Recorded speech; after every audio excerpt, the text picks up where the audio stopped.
Hi guys, welcome back to my channel. So আমি আরেকটা বই পড়ে শেষ করে ফেলেছি। কেউ বলবে না যে আমি প্রমিস রাখেনি। দেখো, আমার কথা ছিল যে হোয়েন হারু ওয়াজ হিয়ার আর ওয়ান্স আপন আ কারফিউ, এই বইটা আমি পড়ে শেষ করবো। তো যেহেতু হোয়েন হারু ওয়াজ হিয়ার ওটা শেষ হয়ে গেছে, আমি ভাবলাম এখনও টাইম আছে, আর ওয়ান্স আপন আ কারফিউটা আমাকে একটু পুশ করে পড়তে হচ্ছে। তো আমি ভাবলাম যে অন্য বই তো পড়া যেতেই পারে, কিন্তু ভেবে উঠতে পারিনি যে ওই বইটা আমি পড়ে শেষ করে ফেলবো। তো সেটা হচ্ছে বার্থডে গার্ল বাই পেনেলোপি ডগলাস। এই বইটার আলাদাই একটা ক্রেজ রয়েছে। জানি এটা ডার্ক রোম্যান্স, কিন্তু একদমই আমার মনে হয়নি। মানে এটা ডার্ক রোম্যান্স নয়, এটা একটা সুইট অ্যান্ড সিম্পল রোম্যান্স। হ্যাঁ, থিমটা ডার্ক এটা বলতে পারো, কারণ এটা হচ্ছে এক্স বিএফ ড্যাড বা বিএফ বয়ফ্রেন্ডের বাবার সাথে। তো যাই হোক, এই বইটার ব্লার্বটা আমি তোমাদেরকে পড়ে শোনাচ্ছি, দেন আমি এই বইটার যে স্টোরিটা সেটা তোমাদের শর্টলি বলবো। Jordan. He took me in when I had nowhere else to go. He doesn't use me, hurt me, or forget about me. He doesn't treat me like I'm nothing, take me for granted, or make me feel unsafe. He remembers me, laughs with me, looks at me, he listens to me, protects me, and sees me. I can feel his eyes on me over the breakfast table, and my heart pumps so hard when I hear him pull in the driveway after work. I have to stop this. It can't happen. My sister once told me there are no good men, and if you find one, he is probably unavailable. Only Pike Lawson isn't the unavailable one. I am Pike. I took her in because I thought I was helping. She would cook a few meals and clean up a little. It was an easy arrangement as the days goes by, though it's becoming anything but easy. I have to stop my mind from drifting to her, stop holding my breath. Every time I bump into her in the house, I can't touch her, and I shouldn't want to. The more I find my path crossing her, though, the more she is becoming a part of me. But we are not free to give in to this. She is 19 and I am 38, and her boyfriend's father. Unfortunately, they both just move into my house. তো বুঝতেই পারছো বিষয়টা কি। তো শুরু থেকে শুরু করা যাক। জর্ডান বলে যে মেয়েটা রয়েছে, সেটা হচ্ছে একটা স্ট্রং এফএমসি এই বইটার মধ্যে। তো জর্ডানের লাইফে অনেক কিছু চলছে। জর্ডানের যে বেস্ট ফ্রেন্ড, তার সাথেই সে এখন ডেট করছে, কোল। এবং ওর লাইফে খুব গুণাগুন্তি কয়েকজন রয়েছে, ওর বোন, কোল, ব্যাস এই কজনই। কারণ ওর যে নিজের বাবা মা রয়েছে, তারা প্যারেন্টিং ঠিক মতো করে উঠতে পারেনি। ওর বাবা একজন স্টেপ মায়ের সাথে রয়েছে, আর ওর মায়ের তো ঠিক ঠিকানাই নেই। তো যাই হোক, ওর জন্মদিনে ও একটা মানে বার মতো জায়গায় কাজ করে, এবং ওর জন্মদিনের দিন ও লিভ নেয় তাড়াতাড়ি, এবং ঠিক করে যে একটা সিনেমা হলে গিয়ে যেরকম হলিউডের 80s-এর 90s-এর যে হলিউড হরর ফিল্মগুলো, সেগুলো দেখবে, কারণ ও বিশাল বড় হরর ফ্যান। তো সেখানে গিয়ে ওর সাথে একজনের দেখা হয়, একটা মিডল এজড ম্যানের সাথে। বাট তার সাথে ওর ভাইবটা মারাত্মক ম্যাচ করে, দুজনে গল্প করে, আর কোথাও গিয়ে জর্ডান তাকে অ্যাডমায়ার করে, বিকজ ড্যাডি ভাইবস দিচ্ছে, ফিজিক্যালিটি, বিল্ডিং, কথাবার্তা যা যা আছে সব। তো এরপর যখন বাড়ি যাওয়ার টাইম হয়, তখন জর্ডান তার বয়ফ্রেন্ড কোলকে কল করে তাকে পিক আপ করার জন্য, এবং সেই মুহূর্তে মানে পাইকের কানে আসে যে ও কোলের নাম বলছে, আর পাইক হচ্ছে এই মিডিল এজ ম্যানটার নাম, পাইক লসন। এবং এখানে আমরা জানতে পারি যে, ওরাও দুজনে জানতে পারে যে পাইক লসন হচ্ছে কোলের বাবা। মানে এতক্ষণ ধরে পাইক যেমন জর্ডানকে লাইক করছিল, বাট জানতে পারলো যে ওটা ওর ছেলের গার্লফ্রেন্ড, ঠিক সেইভাবে জর্ডানও জানতে পারলো যে এটা কোলের বাবা, আমার বয়ফ্রেন্ডের বাবা। জিনিসটা অন্যরকম হয় যখন জানা যায় যে জর্ডানের বার্থডে দিনে মানে কোল কিছু একটা প্ল্যান করেছিল, এবং সেটা করতে গিয়ে পাইক বলছে সরি, জর্ডানের যে অ্যাপার্টমেন্ট রয়েছে রেন্টেড, সেখানেও কিছু একটা মেস ক্রিয়েট করেছিল, যার জন্য ওখানকার যে ল্যান্ড ওনার আছে তারা ওকে চলে যেতে বলে এখান থেকে, মানে কোলকে আর একে, জর্ডানকে। তো ওরা দুজনে এখন টিনেজ ইয়ার্সে রয়েছে, টাকা সেভ করে কোথাও যেতে চায়, করতে চায়। তো সেই কারণে ওরা দুজন ঠিক করে যে কোলের বাবা পাইকের বাড়িতে এসে তারা থাকবে। তো সিচুয়েশানটা এখান থেকে বোঝার মতো।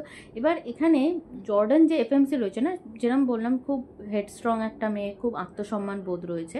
ওর দিদি বা ওর যে বোন, সে একটা স্ট্রিপার্স ক্লাবে কাজ করে, কিন্তু ও কোনোদিনও আত্মসম্মান বিসর্জন দিয়ে কিছু করেনি।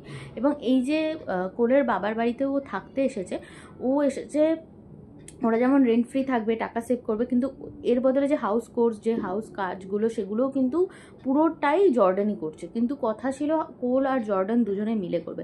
এবার কোল পুরোপুরি তার বাবার বিপরীত, পুরোপুরি একটা মস্ত মলা ছেলে, কোনো চিন্তা নেই। এটা 19 বছরের ছেলে যেরকম হয়, বার ফটকা, কিছুর এ নেই। আর সিচুয়েশানটা আরও এরকম, কারণ জর্ডান যতটাই রিলেশনশিপটাকে নিয়ে সিরিয়াস, কোল ততটা নয়। কারণ কোথাও গিয়ে ওদের দুজনের মধ্যে এই যে বেস্ট ফ্রেন্ড থেকে এই জিনিসটা এসছে না, তো কোথাও গিয়ে কোল সেটা সিরিয়াসনেস হয়ে উঠতে পারেনি, কমিটেড হয়ে উঠতে পারেনি জর্ডানের মতো।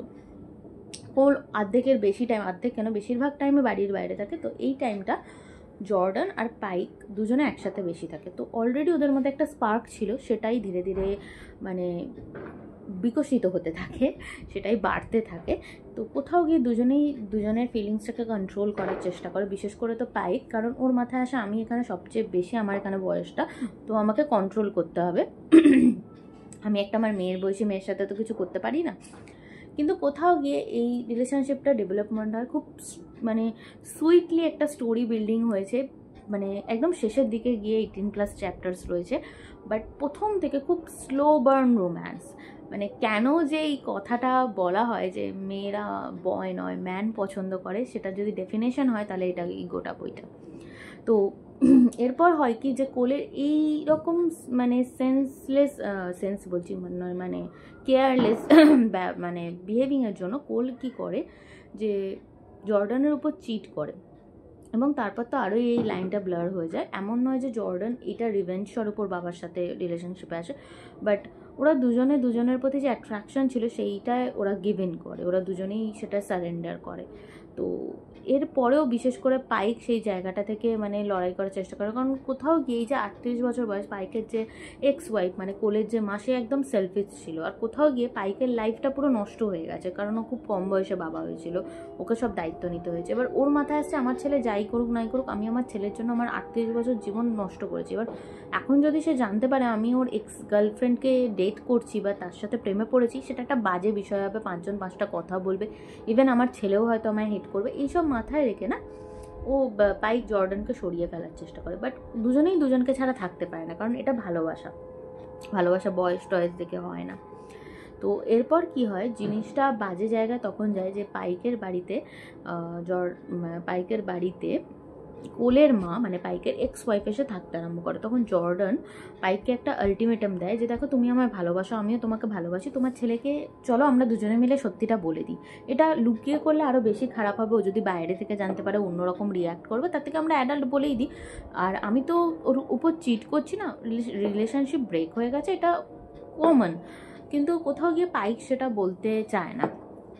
এরপর কি হয় যে জিনিসটা আরও খারাপ হয় যখন পাইকের বাড়িতে কোল একটা পার্টি করে এবং সেখানে জর্ডানের যে এক্স রয়েছে অ্যাবিউসিভ, সে এসে ক্র্যাশ করে এবং সে পাইক আর জর্ডানকে একটু ইন্টিমেট মানে জাস্ট দুজনে একটা কর্নারে কথা বলছিল সেই রকম অবস্থায় পেয়ে যায়।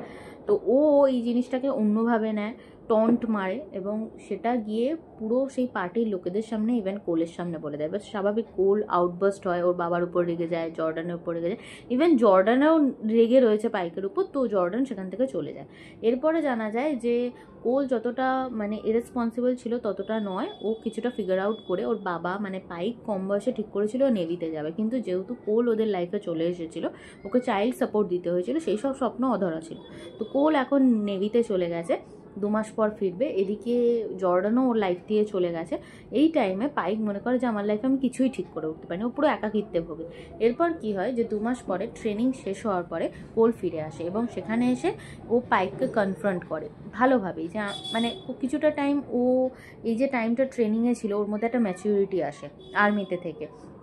ওর মাথায় আসে যে আমি আমার বাবাকে অতিরিক্ত অবহেলা করছি এবং ও বলেও যে তুমি আমার জন্য অল টাইম ছিলে, আমার মা যতই না থাকুক, নতুন বয়ফ্রেন্ড পাল্টাক, তুমিই ছিলে আর আমি তোমাকেই বাজেভাবে ট্রিট করেছি। তো এখানে ছেলে আর বাবার মধ্যে প্যাচ আপ হয়ে যায় এবং এই মুহূর্তে পাইকের মনে হয় যে আমার লাইফে যেটা সবচেয়ে বেশি ম্যাটার করে জর্ডান, আমি তাকেই হারিয়ে ফেলেছি। কোনটা ভুল কোনটা ঠিক এই ঠিক করতে গিয়ে আমি বাঁচাটাই ভুলে গেছিলাম, যেটা জর্ডান এসে আমায় শিখিয়েছিল। এই বাড়িতে পাইকের বলতে কিছুই ছিল না, এই বাড়িতে যে জান মানে একটা লিভিং ব্যাপারটা, বাড়ি মানে এই কাঠ ঘরের যে এটাকে বাড়ি বানিয়েছিল জর্ডান। তো এবার জর্ডানকে খোঁজার স্টার্ট করে এবং 2 মাস পর জর্ডানকেও খুঁজে পায়। সেখানে ও নিজের ভালোবাসা কনফেস করে এবং জর্ডানও ওকে ভালোবাসে এবং তারপর একটা হ্যাপিলি এন্ডিং দেখানো হয়। তো ওভারঅল বইটার নাম শুনে বা বইটার থিম শুনে এক্স বয়ফ্রেন্ডের আমিও ফার্স্টে ভেবেছিলাম যে স্মার্ট হবে, একটু বেশি ডার্ক হবে, বাট সিরিয়াসলি এটা একটা সুইট লাভ রোম্যান্স, মানে খুব স্লো বার্ন, খুব সুন্দর স্টোরি বিল্ডিং। এখন বুঝতে পারছি এর হাইপ এতটা কেন। এর কভার দেখে বা উপর দেখে অনেকেরই অন্য থিঙ্কিং আসতে পারে যারা ডার্ক রোম্যান্স পড়ো, বাট সিরিয়াসলি এটা ডার্ক রোম্যান্স না, এটা একটা অন্যরকম রোম্যান্স। আর্চার বয়েজ পড়ে যেরকম ফিল হয়েছিল ঠিক এরকমই ফিল হচ্ছে এই বইটা পড়ে। আর এজ গ্যাপ রোম্যান্সের মধ্যে না এখানে খুব সুন্দর স্টোরি বিল্ডিং আছে, মানে শুধু স্মার্ট ঢুকে রয়েছে এরম না। আমি বলছি না বইটা হাফওয়ে থ্রু গিয়ে মানে শেষের দিকে তুমি স্মার্ট পাবে, আননেসেসারি এরকম নয়। খুব সুন্দর একটা স্টোরি, খুব ভালো লাগবে পড়তে, লাইট হার্টেড। আর এজ গ্যাপ রোম্যান্স কী করে একটা নিজের থেকে এজে বড় লোকের প্রেমে পড়তে পারো, সেই রকম যদি স্টোরি পড়তে চাও অবশ্যই এই বইটা পড়তে পারো। আমি সিরিয়াসলি এই বইটা কেন আগে পড়িনি আমি জাস্ট ভাবছি। তো ওভারঅল আমি এটাকে দেবো 4.8 স্টার। 5 স্টার দিচ্ছি না কারণ কি বলবো, ভালো লেগেছে, ঠিক লেগেছে, বাট সেরকম আহামরিও কিছু লাগেনি। তো ওই জন্য 4.8 স্টার, নইলে 5 স্টার হয়ে যেত। তো এই বইটা আমি মিশো থেকে পারচেস করেছি। এটা ইবুক প্রিন্টিং, এটা অরিজিনাল নয়। তোমরা যদি অরিজিনাল কিনতে চাও ফ্লিপকার্ট, অ্যামাজনে পেয়ে যাবে একটু দাম বেশিতে। আমি এটা মিশো থেকে পারচেস করেছি তাই দামটা একটু কম। আর আমি এখনও বলছি আমি পাইরেসিকে সাপোর্ট করি না, বাট কি বলবো, আমি অরিজিনাল বই অ্যাফোর্ড করতে পারবো না, কিন্তু আমার এই স্টোরিগুলো পড়ার খুব ইচ্ছে আছে, তাই আমি এই বইগুলো পড়ি। ভবিষ্যতে যদি কোনোদিন অ্যাফোর্ড করতে পারি অবশ্যই অরিজিনাল বই কিনবো। তো দেখা হচ্ছে নেক্সট ভিডিওতে। আশা করি তোমরা সবাই ভালো আছো, ভালো থেকো।